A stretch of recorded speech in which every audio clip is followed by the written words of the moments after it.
stuff and what tools do I use and things like that. So I thought I'd go over a few things and show you how we get started on one of my pictures. First things first, I have weak wrist, and because of that I can't control the flow of my hand across the paper. So the first thing I do is wear a wrist stabilizer. Usually I have a much more solid one on here, but this one allows me to be a bit more flexible and still able to control my wrist. On top of that, I put a fingerless glove, and the reason I do that is because a lot of the paper that I use is textured, kind of soaks up the ink better. So if I wear a textured glove over there, then one, I don't smear my ink, and two, it just helps me glide across the paper better. So and also helps stabilize my wrist. So I use a lot of circles in my art, and you can use anything for circles, as we all know, because you know they're circles, and lots of things come in circles. So the best thing for big circles is going to be CDs, and then I also suggest getting these two circle graphs by Staedtler. You can get them both at Office Depot or Michael's or Hobby Lobby, anywhere they sell art supplies. The other two things that I use as I throw everything down on my desk is an architectural ruler. This one is very important to me. It's very large. And then I have a smaller version, a much smaller version of that, which I usually only use this in my bullet journal, to be honest, but they do have a tiny baby mini-me version. Okay, so when I first started out, I didn't know what to do. I didn't know how to do it. I didn't know what I wanted to do, how I wanted to do it. Did I want to have guidelines? Did I not want to have guidelines? So I mean, it all comes down to how you want to do things and how you want your art to progress. I did not go to art school. I do not have any training. I do not claim to have any training. I took this up as anger management, and it worked. So the deal is I started doing hyper focus art, so the tiny strokes and all that. If you hyper focus on one thing, your brain has trouble focusing on anything else. So I would force myself to look at that picture and then just kind of let everything else melt away. But then it turned into sort of an obsession. So like I said, first thing I use is generally a CD. Now I do have 3 different erasers here. They all serve a different purpose. When I first started, I thought an eraser was an eraser. I had no clue. I didn't know that there were different erasers. I didn't know there was different reasons for different erasers. All I knew is I needed something to take the mark off the paper if I needed it to come off. So this one is closed, and there's a reason that it's closed. Up in plastic, it's a gum eraser. Basically it's sticky and it will pick up anything in a drawer or in an art case, so I keep it covered until I absolutely need it. This is moldable, which means I can make a tiny little kind of point and I'll be able to erase in any small spot. You can morph this to whatever kind of spot you need to erase in. I don't use them often. They're actually quite awkward to use. So yeah. So this one is a normal, typical graphite eraser, graphite being a pencil or anything like that. I generally use this when I have lighter lines, and if I can't, I'm sorry if you can't see what I'm looking at. I generally use this when I have lighter lines that I need to erase and nothing too heavy duty. And then finally my baby, which you can tell because it's all broken down and they're only about $2. I'm not really sure I haven't gotten another one. So this is also a gum eraser. This one's not sticky. This one will erase anything, and I love it. I do have an electronic eraser, but on the paper that I use, it can kind of destroy the paper I'm using, so I try not to use it too much unless I have a large area and I need refills. So, but it's called the Koh-i-Noor, yes, like the diamond, and it erases. So it's bougie, and I don't use it that often. So I was looking at Janie's artwork the other night, and I was thinking I was going through those same struggles when I was starting out. You really have to put yourself into the mindset of, I'm the only one that's going to see this art unless I allow someone else to see it. So that means I can make mistakes and then start all over again, and no one will know unless I tell them. So it took a long time for me to get into that. So I will just show you what I'm working with, my favorite pencils, my favorite pens, and then we'll move on from there, because I actually do have an entire art set, but I only use like 1 or 2 pens and charcoal sticks from there, so I don't use it enough to really bring it into light.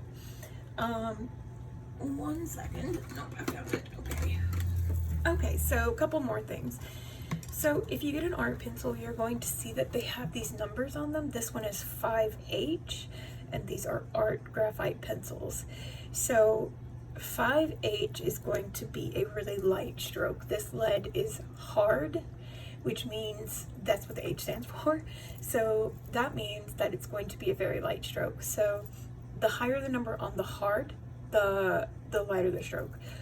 The lower the number on the B, which is bold, though they should have called it soft, I think, anyway, is going to be a little bit darker.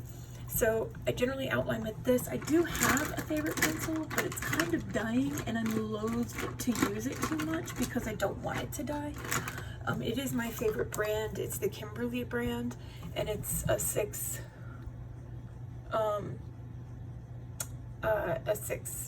hard. And the most infuriating thing about art pencils, I don't know if y'all can see this, but they do not come with erasers. So erasers is a big stock item for me. This is a non-print blue pencil. I use this to define, like I do outlines, and then I use this to define the shape I want once I do the outline. It's called a non-print pencil because when you make photocopies, you cannot see this in the photocopy. And I can show you, I had an artist tell me this trick, and we actually exchanged art, although his is way better than mine. But this is his. He drew this. This is actually something that he later on finished. So this is a rough copy. You can tell because he started on the back, and that blue is the same pencil that I'm talking about. So I actually have that. I need to get it framed, but I have that. It's a very, very special gift. So this is what I normally do. So hyper-focused arts and leaves and flowers and shapes. This one was done for a nurse at Vanderbilt, and I need to get that to her. I've been hanging on that for too long. I also tried to branch out into some other flowers. This says Arundang, which means beautiful. And then, you know, I have some coloring pages that I've done and things like that. So this is a lifesaver. This is a Tombow dual brush and pen. Tombows are generally expensive. This was about $5 for one, but not as expensive as my Copic. So there you go. Anyway, so you have a brush on one side that makes those wide black spaces a lot easier to do. Granted, I generally only use this for my calligraphy. And then you have a pen portion on the other side. Dude, I'm sorry if these angles are bad. I also have that same brush concept in gray, which I also use only on my calligraphy because my pictures are only ever black and white. This is my Copic dual chisel and marker. This thing is ridiculously expensive to me. It's about $9 to $10, and you can only buy them one at a time. You can buy sets if you're really, you know, rich, but I'm not. So this comes with a normal brush, and on the other side is a chisel marker. Now, I will warn you that this Copic pen will go through everything. I've tried it on all sorts of weighted paper, and it will bleed and ghost through pretty much anything, so I don't use it as much as I used to. I could pretty much buy stock in Sharpie, so I have the last 3 design changes for Sharpie I have. That's how long I've been buying Sharpies and how much I've been buying them. They are my staple. They're the one thing that I buy over and over and over. If I go to the store, I pick up a Sharpie pen. That's just how it works. These are my Muji pens. Muji pens are from Japan.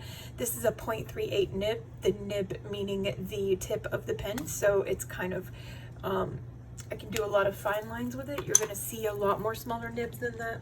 And then finally, I just dropped my eraser. God blame it. Okay, not finally, I have one more thing to show you, but since you're already looking at my pens, this is not even half of my pens, but I have them divided up into fine liners and then actual art pens. Micron is my go-to art pen. Micron is what they use to ink anime and manga. So yeah, that's my pens, ridiculous amount of pens. And I also have this, and you might be thinking to yourself, Tiffany, that's a makeup blender. Au contraire, my friend, because it's not. It's a shadow blending tool for art. So yeah, so let's start with what I do and see if we can go from there. All right, let's do it. So first, we're only gonna need my pencils. I'm gonna make a circle. I'm going to make it in normal pencil. And normally I don't do pencil all that often, but I have a plan for this. I don't want to close this in with ink yet because I'm going to have some overlap over the circle. So I'm just going to make a circle around this. Simple, easy, no problem. Now if I can pick it up. Oh look, I've missed a spot. Okay. So I have my base circle. This is what I want to work with. I always tell everyone, find a shape and start with it and build from there. Okay? That's all it takes. That's literally all it takes. Find a circle or find a shape and build from it. And so what I want to do is I want to do some flowers in this one. I know I've done a shape like this before, but I have been asked how I did it. And how I did it, I just did it. So we're going to start from there and see if I can recreate at least a little something. Though I am going to need my Muji pen because some of these flowers have to be filled in before I can continue. So we're going to start with a flower and see if I can pull this off on camera. I don't know if I can, and I don't know where I want to start. Let's start here so I can do some wording. So the best thing to do is start with an outline. Just scribble a approximated shape of what you want this to look like. I want it to look like this in the middle. And I want to have these petals like this. Don't take too much time outlining it. Don't take too much time planning it in your head. The more time you take, the more you second guess yourself. Okay, so just scribble it out and then go back in. So the reason I need the Muji pen for this is because I'm going to go ahead and fill in this middle part because I need to set the boundaries.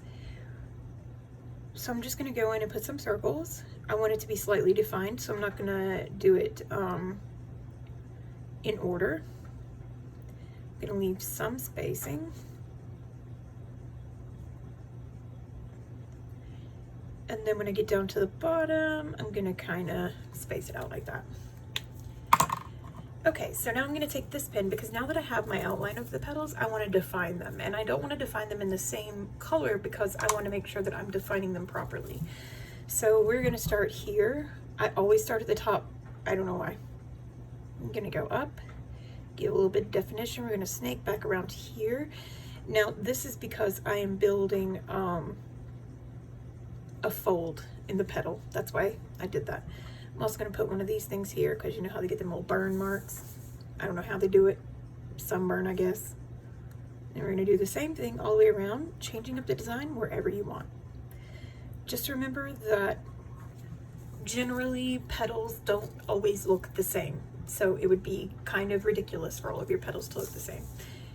But if that's what you're going for, if you're going for a less realistic look, then by all means, do you. You also don't have to have any petal folds. I, for one, love petal folds, so that's why I do them. You could also take this whole petal right here, kind of bend it down there, and then go back up. And then you have a petal that didn't quite separate properly, which does happen in the wild. In the wild. Like, this is a fucking bear. Oh, Tiffany, what's wrong with you? Okay, so normally I'd wait till I get my other flowers done, but since I'm doing a lot of overlapping, the best thing for me to do is to draw it out and then ink it out. So I'm going to take my Sharpie. This is my go-to outliner for now, and I'm just going to go over what I've already drawn.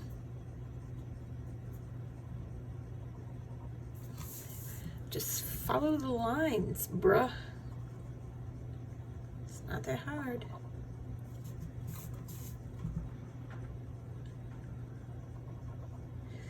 And you know, I learned to draw some of these with picture references, and that's fine too. It's also fine if you don't stay on the blue line. You want to change it up a little bit more as you're drawing. Sometimes your pen goes off track. The key is to learn how to flow with it and don't panic. Like I said, no one's going to see this drawing unless you want them to. That is the best way to think about things. Okay? Have a little whimsy. Don't close a line here, close a line there. I mean, it's all up to what you want to do.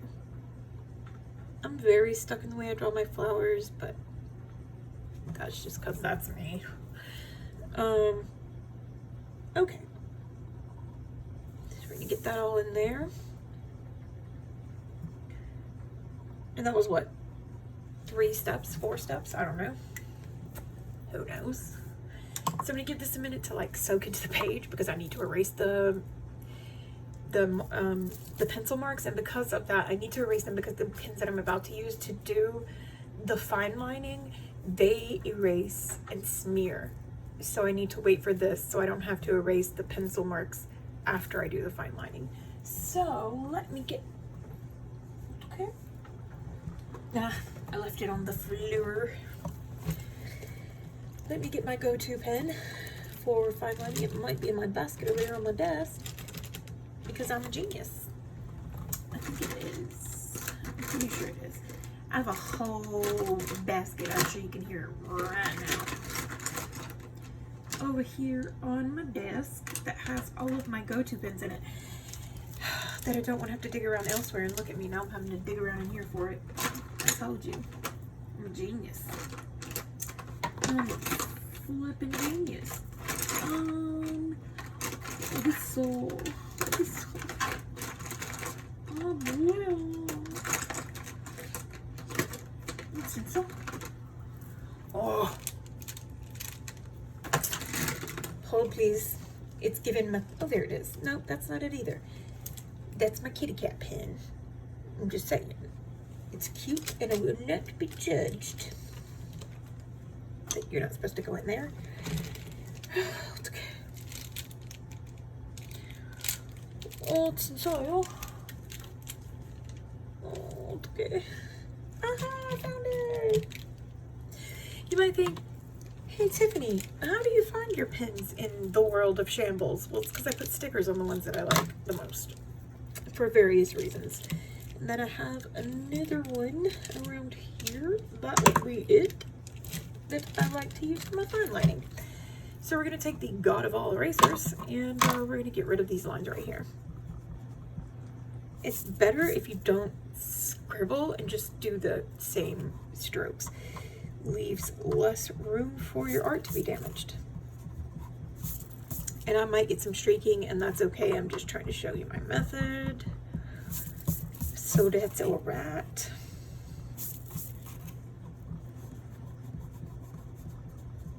And you can erase however you want, but this is just how I do it. Sometimes I go a little crazy and scribble with my eraser. Like when the line isn't coming up. Where's my other one? Oh, okay.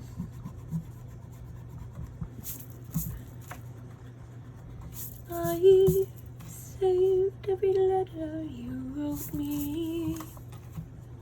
From the moment I read them, I knew you were mine. You said you were mine. I thought you were mine. Okay, good enough. Now that you've had that Hamilton interlude, let's begin the fine lining. So, this is a pen that's almost out of ink. Because of that, I can still use it for fine lining, which means I can do the wispy little strokes and everything will be great. So we're going to start at the bottom here. We start right at the bottom near the middle, and we're just going to go up. Now they don't all go up the same height, so you don't want to all put them up the same height. What you do, want to put them up as far as you want. You don't even have to do this. You can do whatever the hell you want. It's your flower. Be creative. This is what I do. Sometimes I even take the time to make sure that the strokes are directional according to which way the petal is going, but right now that is not important. Okay, so then we're going to take this one. This one, I don't even know what size this one is because I've used it. Oh, 0.3. This is a 0.3, this is 0.2. 0.2, we're going to jimmy jam ourselves in there and do some art with them folds. We're just going to do some abstract lining. Don't really care where it goes, just as long as they're line strokes. And kind of fill in that white so you can see the back of the flower. Okay, here we go. And do this one as well. It's really hard to be abstract when you're drawing. You want to be ordered. You want everything to be in an ordered pattern because your mind's going to tell you that it doesn't look complete if it's not in an ordered pattern, but do not listen to your brain. Listen to your heart, your art, and your pen, or pencil, or paintbrush, or whatever other tool you use to paint that I'm not thinking of currently.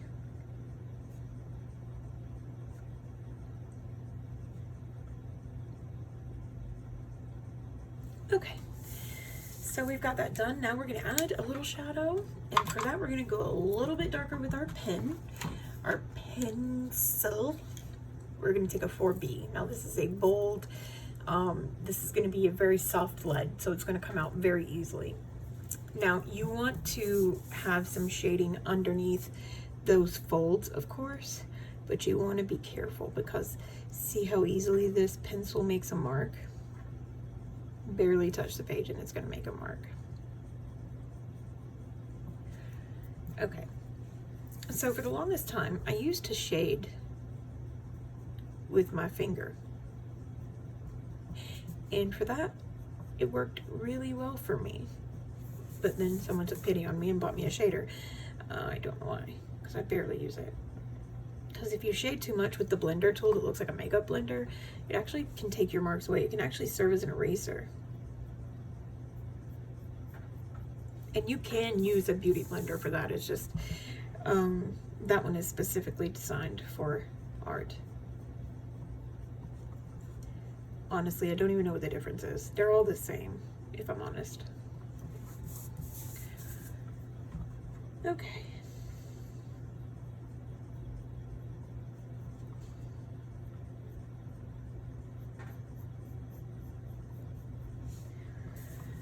Okay, so that's all the shading we're gonna do like right there. Then I'm gonna take my good old trusty 6 hard, and I'm gonna kind of fill in these because to me it's looking a little shabby. You're barely gonna see these marks, but I promise you it will make a difference. It gives it just a little bit more depth, just a little bit more oomph, you know what I mean? Makes it a little bit more special. Talking to myself. I mean, like, I know you guys are going to listen and I'm actually talking to you guys, but currently I'm talking to myself. And then I kind of want to pull a little bit more shading down from here. That's a personal choice. You do not have to follow this personal choice. Just something I like to do. Everything in your art is going to be a learning curve. It's always going to be something that you have to learn, something that you have to adjust, something that you know, you have to force yourself to do. You know, it's always going to be something that you need to adjust. It's never going to be perfect. You're never going to be happy with your artwork. Not completely anyway. And the one thing that I have learned the hard way is if you know there's a mistake in your art and you know where it is, don't tell the person you're giving the art to, because I can guarantee you they don't see it until you tell them, and then that's all they see.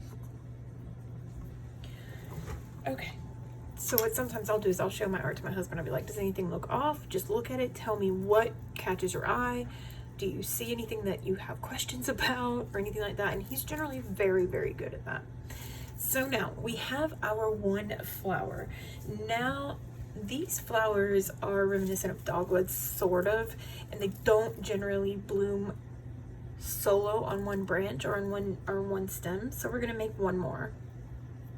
So we're gonna go back to our light pencil, and this one we're gonna have kind of angled down. So we're just gonna make a half circle, and it's okay to draw through. I usually don't do my shading till the very end, but I wanted to show you because sometimes I'll draw through just to get the dimensions right. Like I would just take this all the way through just to make sure that my circle was proper.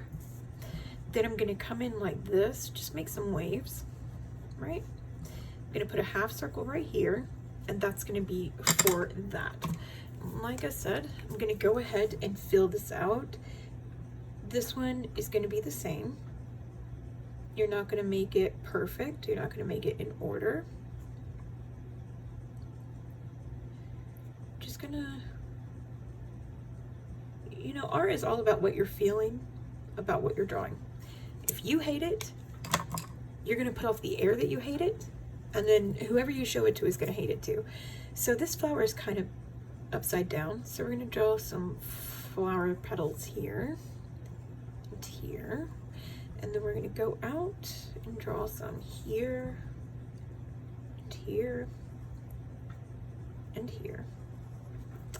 Now on these, I generally only double the petal back here because it's kind of like the outside of the petal. And you know, that's how it happens. So this one, just remember, if you do draw through the flower to get the right dimensions, just make sure that you don't then draw with the pen through the flower. You know, like don't go, whoop, oops, sorry. I've done that before too. It's infuriating.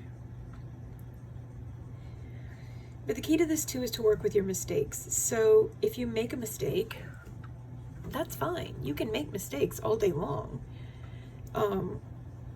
But the key to this is to learn how to make your mistakes part of the art. And 9 times out of 10, those mistakes turn out to be better than what you had intended.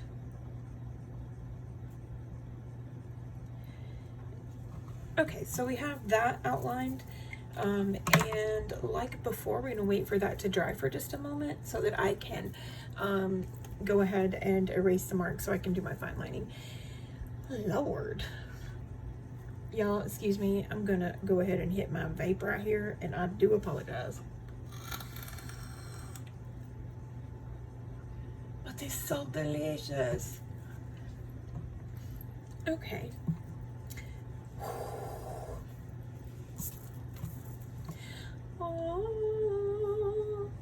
So on these pictures, I generally do fill in all of the white spots with black. It just makes for a more dramatic picture in the end. Okay, let's go ahead and get this erasing on the road. You don't have to erase much because I didn't use the blue pencil. So really, most of those pencil lines I drew over and I can leave there because they don't need to be erased because no one can see them. Okay. So we're going to do our fine lining in here as well, and then we're going to go around and define the fold. Well, I'm dropping my pen everywhere. Okay, so on this one we're just going to do some shorter strokes because remember this petal is kind of upside down, so you're not seeing the whole of the petal. It's kind of hidden behind the rest of the flower. So you're just kind of imagining this going all the way down to the base. And that's what's happening there. Then we're going to pull these down. There we go. And then sometimes I just do like a little bit here. Just give it a little something so we don't look so uncolored or untexturized or whatever the fuck you want to call it. I don't care. This is like the most aggressive art lesson ever. Okay. Now we're going to go back in, and of course we're going to go in and fill in those lines in the folds.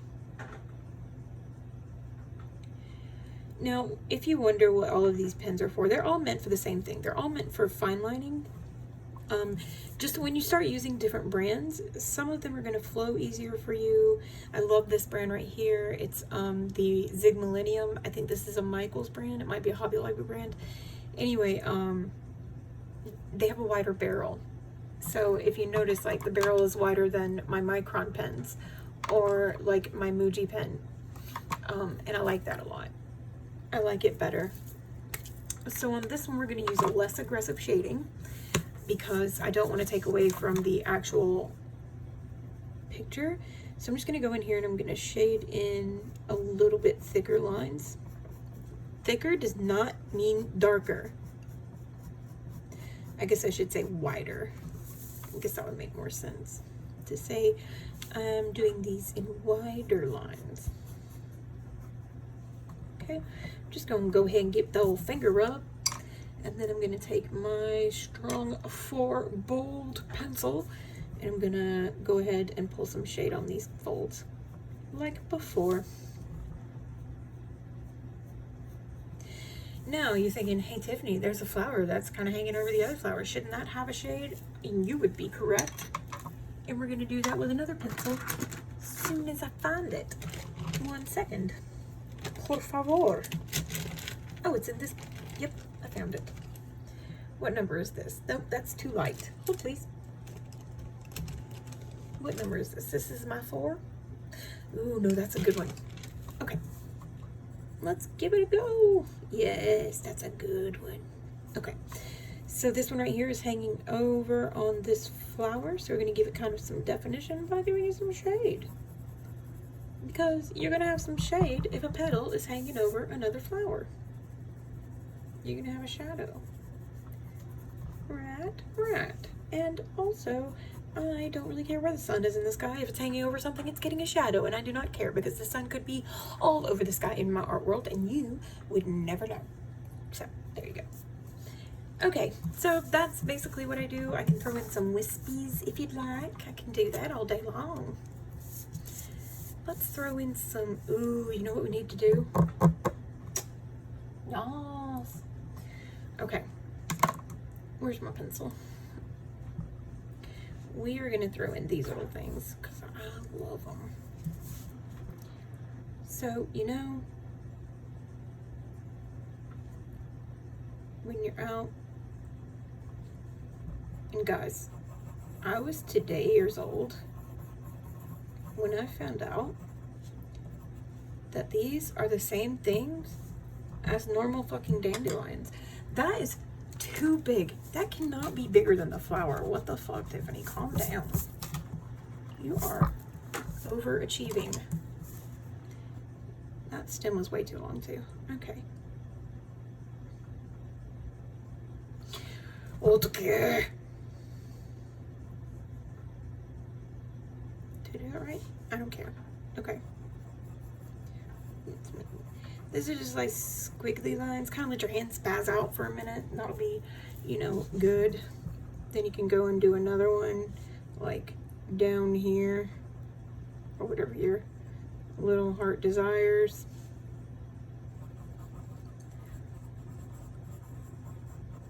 And then you can just kind of squiggle some leaves here and maybe a leaf here. And we can't leave this side out. We're gonna put some leaves here as well. Maybe we have this strange little thing that has balls on it. Like I said, it's my world. I can do whatever the hell I want. Right? Right. You're so right, Tiffany. You can do whatever you want. That's right, I can. This is my picture.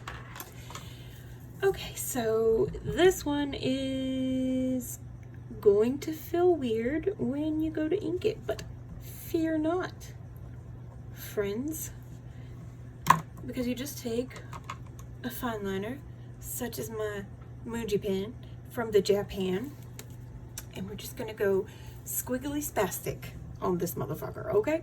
We're just gonna go, oh my god, Tiffany, what are you doing? It's a dandelion, fool.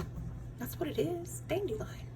We're just gonna fill this in with some lines. Now, okay, listen, normally I would do this much more carefully, and normally I wouldn't make those lines so dark, but I fucked up, so today they're gonna be dark, and you all are just gonna have to be okay with that, because I'm not changing it. mainly because I can't. So we're just gonna make these lines a little bit smaller. Maybe, you know, just a little bit smaller. Okay, let's do that. We're gonna go up here and make these little circle fellas. Go down here and make these little leaf friends. Leafy boy. Put a leafy boy right here. I don't know why that leafy boy wants to be a completely different geometrical shape, but whatever. Okay, we're gonna do these little circle pals right over here. Oh yeah, looks great, Tiffany, thanks. I'm gonna do these right here. Granted, most of the time when I'm doing these, I am listening to Air Disasters, the show, not real ones, because, you know, that would be sad. I mean, they are real ones, but I'm not watching them live action. So I don't usually talk to myself that much in here. And if you don't have a pen that's like running out of ink that you can use, you can always just use a pencil.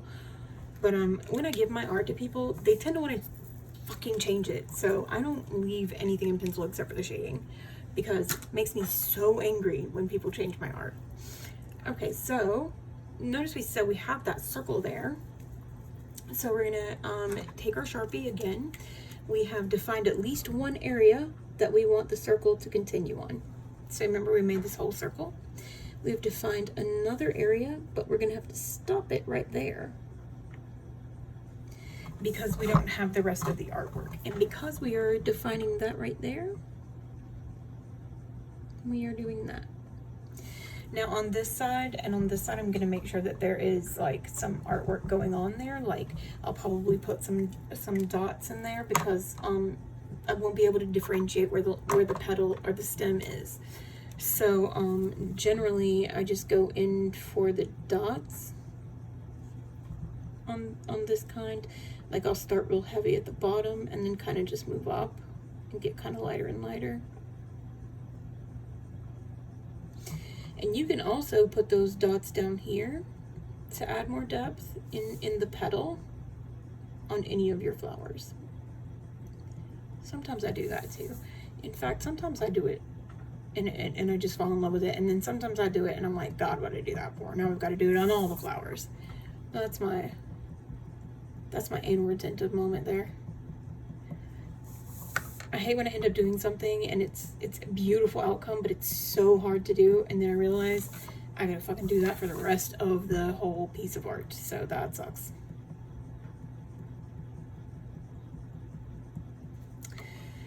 So there we go. I ended up making this up the side and instead of like this, like I wanted it, but I still think it looks decent enough for a very quickly done piece of art. Ooh, you know what we didn't do? The shed on this side of the floor. Else, whatever will we do? We don't know. Thank goodness you remembered. I know it's okay. Shh. I'm going crazy. Alright guys, well that is my art in a nutshell. And I won't be finishing this one, so I will go ahead and sign it with my Korean spelling as I sign all of my artwork. And I hope you guys had a good time, and I hope you know that, just like it says in this picture, I love you. Annyeong!